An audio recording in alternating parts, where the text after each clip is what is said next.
Welcome back to another episode of Diary of a Tax Practice Owner. I am so thrilled to have my friend, a mentor, and a leader in this industry to talk with us today about money mindset. And this is going to be a juicy one, guys. But I have with me Alyssa J. Dillon, and Alyssa is an entrepreneur who is changing how we see business success. She has scaled her company to over $3 million and beyond, and she has helped over 3,000 women make six-figure incomes through her guidance. Alyssa believes in sustainable growth and scaling in a business without burning out. Don't we all want that? She has invested about $200,000 in coaching, which is probably the key to her success because investing into yourself is the greatest investment you can make. She's able to be the go-to for marketing and scaling businesses because she is really great at turning complicated tactics into easy to follow steps that actually work. And I will say myself that I have worked with Alyssa and I have learned marketing from Alyssa. And she's actually one of the original mentors that helped me really get my business off the ground back in 2000. What was it? 2021, I think it was. Yeah, I 2021. fell into Alyssa's world and was enamored by this spicy little blonde who was out taking names. And I was like, I want that. And so I learned from Alyssa how she was connecting with so many people and providing them such great value. And so I'm excited for you to have your option or opportunity to meet Alyssa and hear about her journey and hear some really important takes about money mindset today. So, Alyssa, welcome. I'm so excited to have you here. Yes, thank you for such a beautiful introduction. I'm so excited to be here. I'm so excited to hang out and talk with you, especially about money mindset, making more money, one of my favorite subjects. Oh, it's huge. As I will say, I'm an outsider, but I have an accounting degree. I fell into this industry and I have been very aware myself of my own money mindsets. And so when you come into an industry where there has been, I will say, a lack of opportunity to see what's possible when you focus on your mindset, gearing it towards growth and not only money, but also just personal growth and professional growth and making things better so that we can enjoy life more.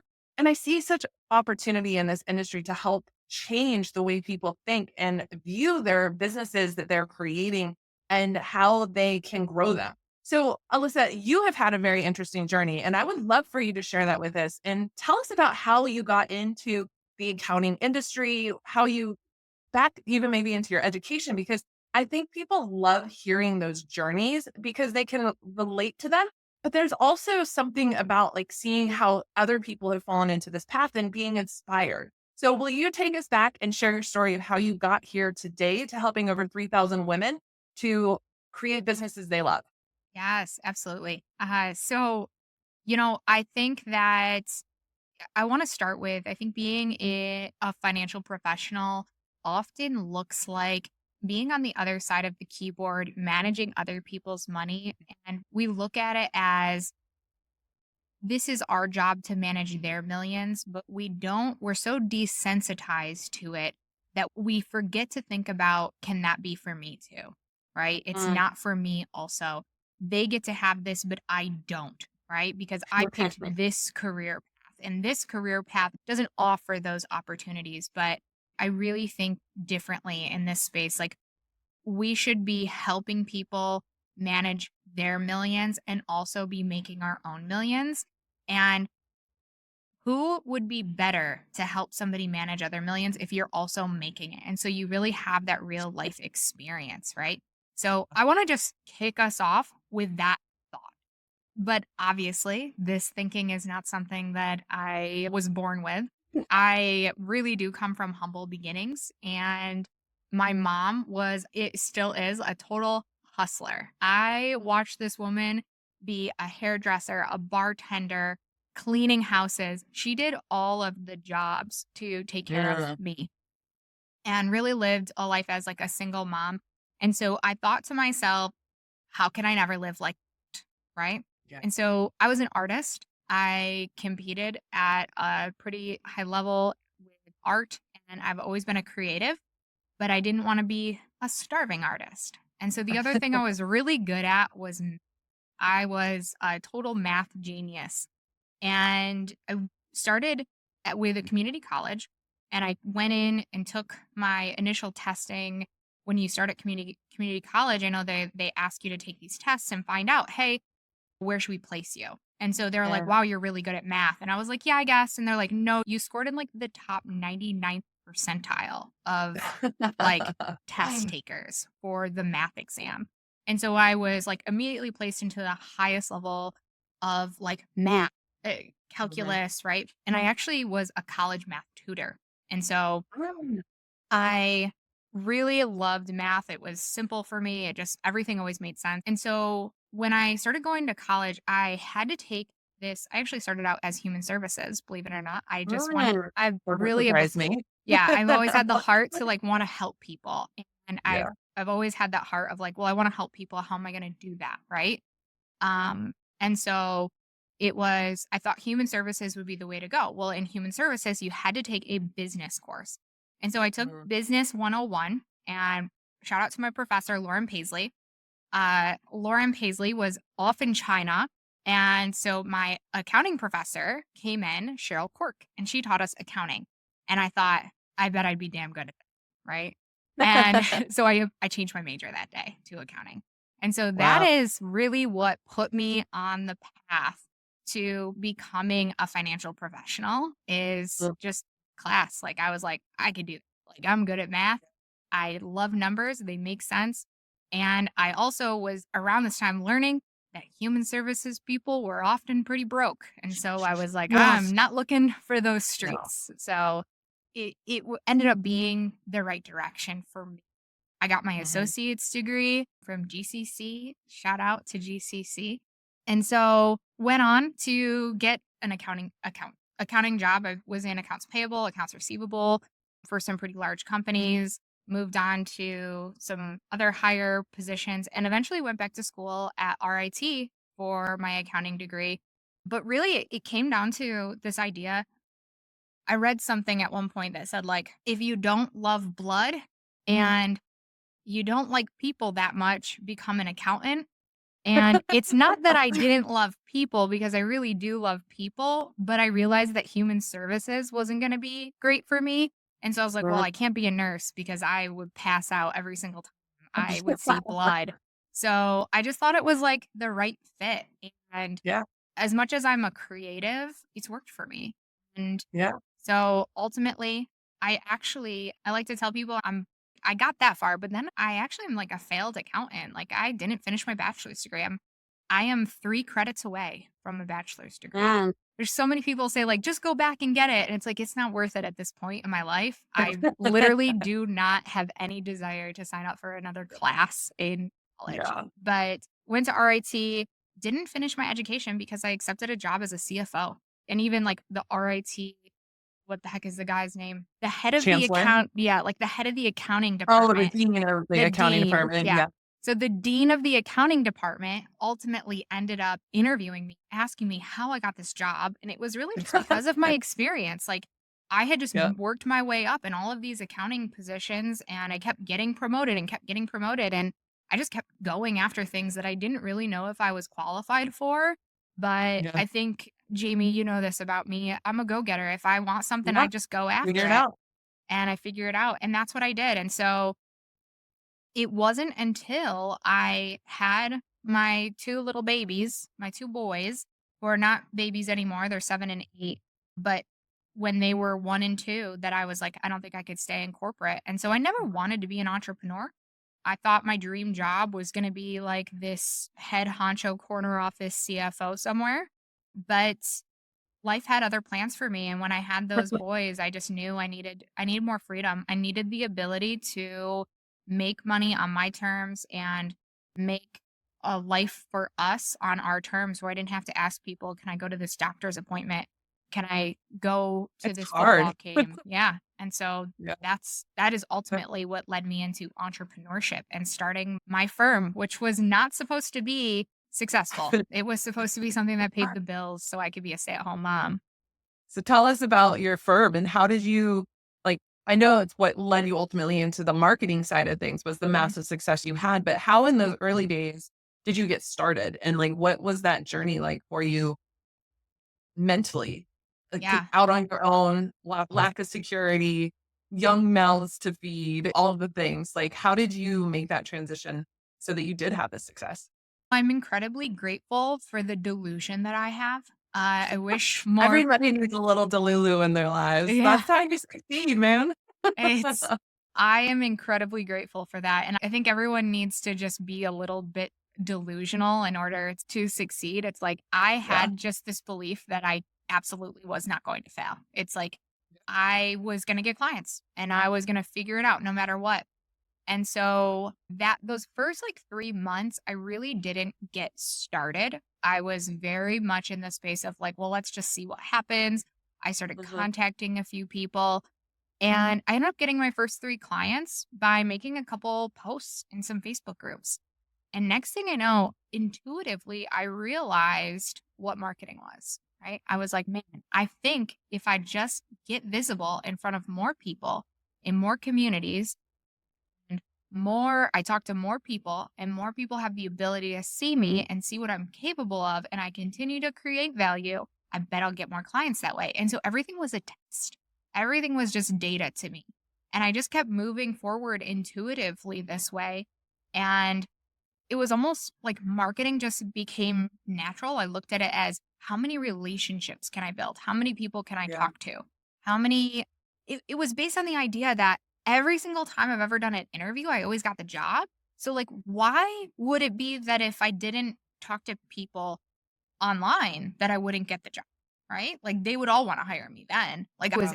I was delusional in that way that it's like well, everyone's going to want what I have, right? Yeah. And here's the thing, I think what comes with success is also having that confidence in yourself, right? Like Yeah. people want to hire somebody who's confident. If you're confident in your skills and ability, then people are going to hire confidence in the skills and ability because they want somebody Right. who can confidently take on what they have. Right. If you lack that confidence, I think that it's harder to gain clients because they can almost sense that. We have this sixth sense of like, oh, you don't really seem that confident that you can help me. And it's like, Yeah.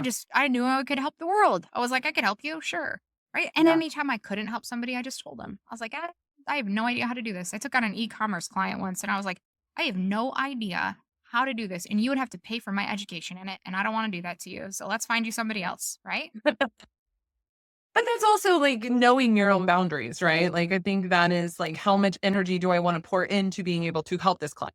Because to your point, like you wanted to do the right thing and do good work for this person. So if you had said, yes, let's go ahead, you would have been going and getting a whole nother education to be able to support them to the degree that they needed. And I don't think that's necessarily the best path for somebody who's starting out. And I know a lot of people in the early days, they say yes to anybody that will take them.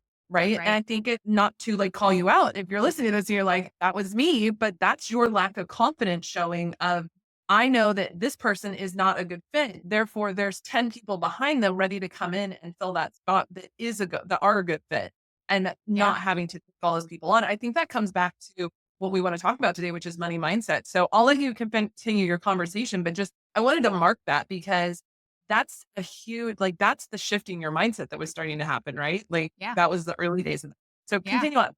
Yeah, absolutely. In the early days, it was the belief that every no led to a yes, and that I just had this thought process like, there are billions of people on this planet, and billions of people are making money. So why not me too? Like, why not me? Right.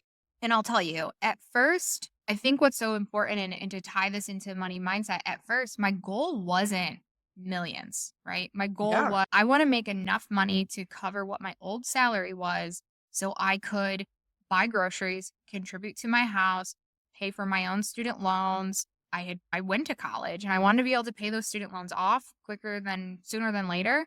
I Mhm. had a car, I had a cell phone, and I was very fortunate that my husband had a great job and a lot of people question why I wasn't just going to be a stay-at-home mom, but it's just not my mentality, right? Mhm. And so it was like, how do I make just enough to do what I need to do and get by? What I realized is making money and I think the belief I shifted into was making money is actually pretty easy. Like Mhm. I shifted into this like, wow, like this is it. I just have to genuinely want to help people and connect with people and I can get more clients with ease. It's that easy. It's that easy to make more money. If you really truly want to help people, making money is easy. I think where people get stuck with making money online and in getting more clients is there's this, well, how do I make money and not thinking about the client first, right? It's like, Yeah. well, how do you want to serve someone first? Think about how you want to serve and then everything else comes more naturally. And that's really what I was positioning myself as like, how can I help you? Right. And Yeah. I didn't have to sell my services because they just naturally wanted what I had. When I Right. was there saying, yeah, I'll help you with that. What do you need help with? What's going on? And we were getting clients with ease. Now, I think one of the most important things that helped me to grow so quickly is I never undervalued myself. Mm, And I decided quickly that I wasn't going to do hourly work. I decided quickly I was always going to price my clients based on profit margin if I needed to hire a team, based on if mm, I had almost like fake expenses related to marketing. Like what would be a client acquisition cost? Say it cost me, I had to go do the work to get this client. Let's say it took me an hour to get that client and my billing rate is $50 an hour. That's we have to build that in. So I mm, always thought of each client as each client profitable, right? mhm. Where I think most people go wrong, and this is, I think, opens up us into more of a money mindset conversation, is so many firm owners look at those first clients as just another job. And so they're pricing And then themselves we're in comparison to the job they just left or the or their, $38 an hour yeah. or $50 an hour, whatever it is. Right. So it's like, Yeah. I just left this job making $38 an hour. And so now I'm getting paid $50 an hour. This feels so much better. Even Yeah. if you're like, well, whoa, I'm not doing that though. I'm doing value based pricing. Well, did it Yeah. take you 6 hours to do it and you're only charging $350 a month? Because that doesn't, there's no That yeah, room math isn't left there. mathing. There's no room for expenses. There's no room to hire somebody to support you. And that allowed me the room to hire somebody to support me very quickly. I hired somebody in the first 3 months of my firm being open, and that was a game changer for me. It was realizing that the money that my company wasn't making wasn't my money. It was the company's money. I was paying myself based on profits out of the company. And Yeah. it's not a job I was creating for myself. I was creating a new company. I was the CEO and I elevated myself into that position immediately. And I think that Yeah. again has a lot to do with money mindset. Who do you want to be paid as? Do you want to be paid as the employee or do you want to be paid as the company owner? Right. And I think too, like you may wear all the hats of the company, like you did in the beginning, right? Yeah, Like you were the marketing department, you were the admin, you were the janitor that cleared the garbage cans. Like right. you have to do all those roles to get off the ground. But you're so right. Like it's not targeting towards being the skilled producer. It is targeting towards that CEO role. And if you can look at yourself as valued there and all the rest of this stuff just has to happen too. It's so important. I think one other area that a lot of people forget about too in their money mindset is the technology that can help you be a better CEO and a better Yeah. business owner and a better business period for your clients, right? And they forget to add those costs in there as well. They just think they look at manpower and they're not considering the true costs of owning having systems in order to help support the team that you have on board so they can give a better client experience and be more efficient. And I think people forget about that part. And so I Right. just wanted to call that out because it is a critical piece that is missed. Yeah.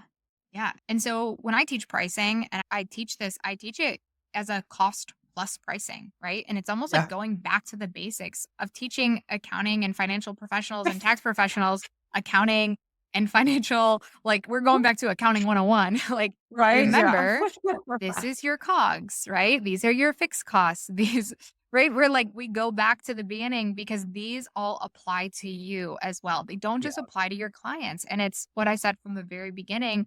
I think that sometimes we think we're on the other side of the screen and all of this applies to them, but and Yeah. so it's the shift of, are you the owner of this company? Are you the CFO of this company? Are you taking the taste of your own medicine to make sure that you're being fiscally responsible? The price that you ask for, the investment that you ask for from your clients isn't your worth.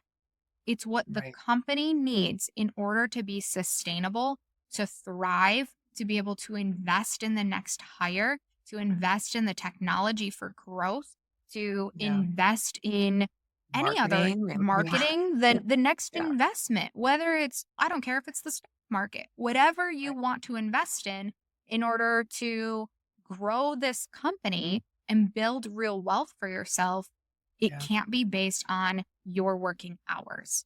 It is not, Yeah. it's not a you problem, it's a company problem.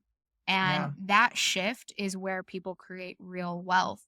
And I think people throw around this word wealth very often too, where it's like Mhm. wealth is different from just making money and revenue next month, right? If you Yeah. want to create real wealth, if you want to do that, it looks like investment. It looks like being in the mindset of how am I going to start using my money and making my money work for me for the future? And I think Yeah. that's a huge piece of this is starting to be in that money mindset space of this isn't just about right now. This isn't just the cash I bring in right now and how I use it. Right now, it's how is this money going to work for me in the future? That's Yeah. where you create real wealth for yourself. Yeah. I love that. So how do you now you've coached a lot of women into being able to build successful businesses. So Yeah. if you were to give a few tips to people today that they could take action on quickly to be able to start seeing and growing their mindset in a positive direction and ultimately their wealth in a positive direction, what would you recommend to them today to be able to do that? Yeah, so I'm gonna be totally straightforward with you guys. I'm not big on the woo woo, right? Like I am all about law of attraction, right? It's a huge piece of, and I have faith and all of those things, right? But the biggest thing that I think will support you making progress and having the aligned and inspired results that you desire based on the mindset is taking that action, feeling that fear and doing it anyways. The first thing I would ask you to do is audit your current clients.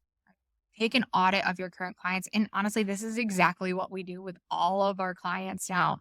You. Their client roster, and we basically say, you got to raise the rates on this one. It's not profitable, right? And so we act as though you have a company and you have other people fulfilling on that client. So what would happen if you had to hire an accounting manager? What would happen if you hired an admin, right? How many hours would need to go into those roles? And so do a true audit, come up with your cost of goods sold, come up with your fixed cost, come up with variable expenses related to that client. Truly audit each client and Yeah. decide, have I created a job for myself or do I have a company that is thriving, that is profitable?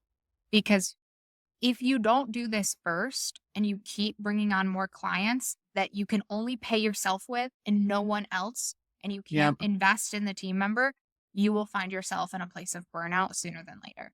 And Yeah. I know this because I've worked with thousands. And Jamie, I know we're saying women. I work with a lot of men as well. Oh yeah. Um, Yeah. so there are men in my audience and many men who buy from me as well. It was probably written in my bio, like women or something. But Yeah, it was. I yeah, think that's clarifying for all the men yes. out there. They're like, man, I really want to work over there. But Yeah, yeah. I have actually one of our most recent products, we actually have more men than women in it right now, and I was like, "Wow, this is Woo, a first."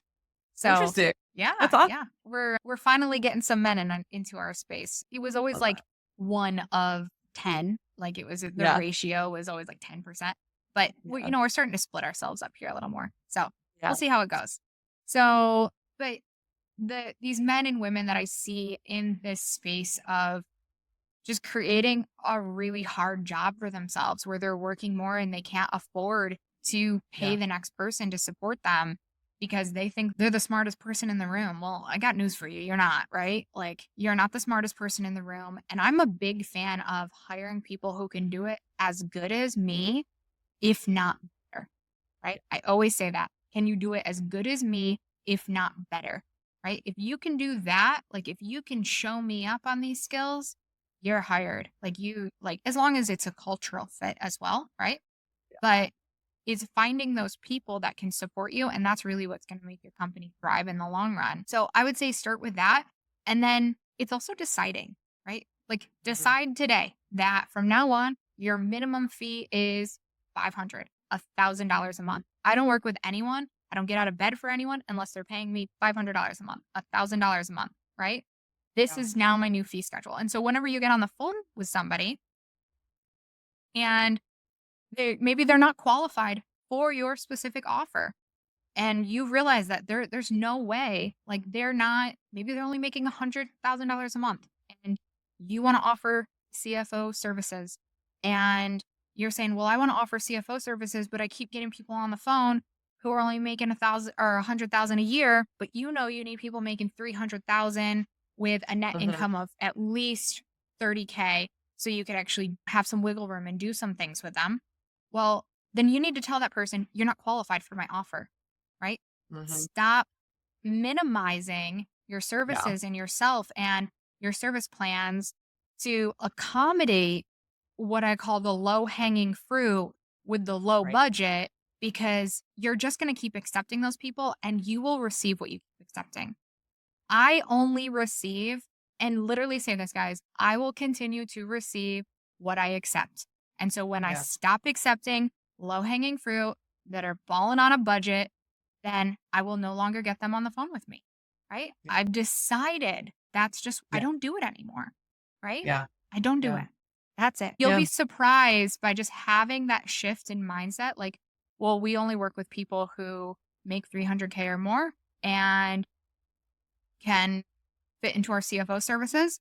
And so then you start talking about the problems that those people have in your marketing, in when you're on the phone and with all of your friends and with your acquaintances and your network. When you start talking about that, those are the people who are going to come to you. That's what you're going to start attracting.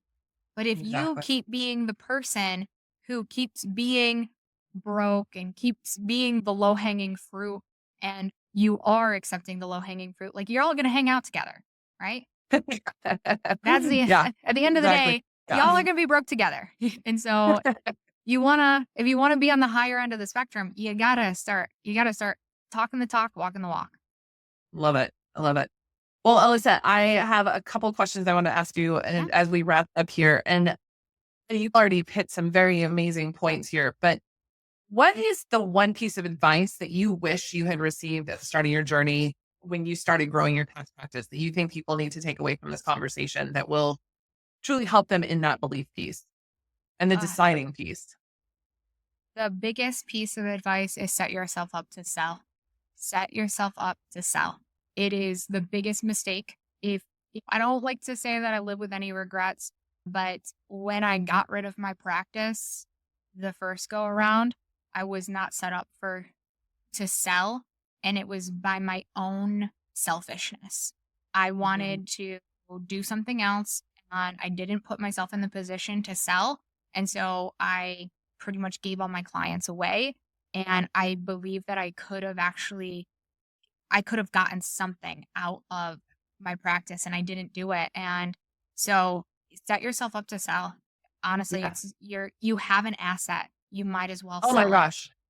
Preach, because I tell you, there are so many tax professionals. I actually asked a question the other day about retiring, and so many of them were just saying, "Yeah, I'm going to work until I'm done. They're going to have to pry my cold dead hands off the keyboard." And I was like, but you can go retire. But on the top of that, I wanted to just add that the things that people need to think about when it is setting yourself up to sell, it's building systems that thrive without you, whether it's team or at least having your clients be competent users of technology is critical to be valuable. Is your team being competent users of technology so that they can then hand off the system to someone else, and it's not going to be shocking to this younger accountant tax professional coming in and buying your practice. They don't have to start from scratch, because what we're seeing is 2 to 3 times more for a practice that is technologically based. Yes. So if you're looking at retiring in the next 5 years, you need to start this now. Do not Yeah. be scared. Pull off the band-aid, do the work, hire people like us to help you make the transition, to make it as smooth and simple as possible. But you have to do this. And if you're 20 years from retiring or you're 10 years from retiring, doing it now is going to make those 10 or 20 years so much more enjoyable as well when you get the systems set up to sell. And when I say systems, it means staff, it means technology, it means you not working your bones, to the bones every year because you Yep. have efficiencies there. And when you can pull yourself out for weeks or months at a time, that's when you have systems. And, and you need to be thinking about that. So I love that as a takeaway for everyone. Yeah. I just want to add to that a couple things that really pay attention to in setting yourself up to sell. You want to avoid key client risk. So don't have a key Oh, client yes. that takes up that's 50% of your revenue. So you want to avoid key client risk. You want to avoid key man risk. Make sure that there's no one person that is reliant that includes you in order for the Yeah. firm to run. If that person were to quit tomorrow, fall off the earth, run in front of a bus, God forbid, whatever it Mhm. is, can your firm still run? Can your practice still run? That's huge. And people will pay more for teams.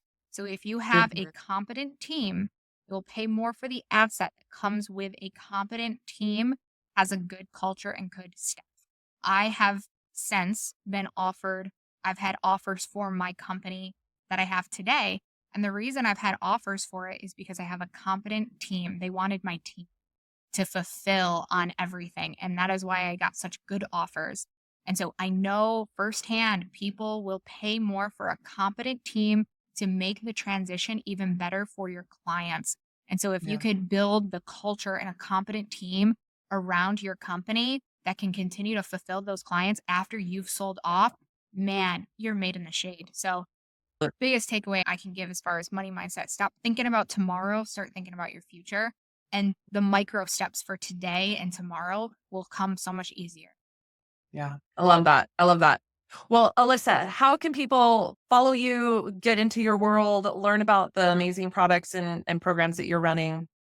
Yeah. And yeah. So the biggest way you can go to our website, which is alyssajdillon.com. Pretty simple. Yep. We have a Facebook group. It is called Advisory Accountants. I forget the tagline of it, but you search for that. We'll Yeah. drop it. We'll drop a link. Yeah, it'll be in the description below. Yeah. Yes, and so those are probably the best places to find us. We also have a awesome masterclass that teaches people how to build and sell advisory offers, and you can Cool. find that right from our website as well if you were Yeah. interested in doing that. Awesome. I love it. And thank you so much for your transparency and sharing today. I think there's so much wisdom that you've shared that will help people.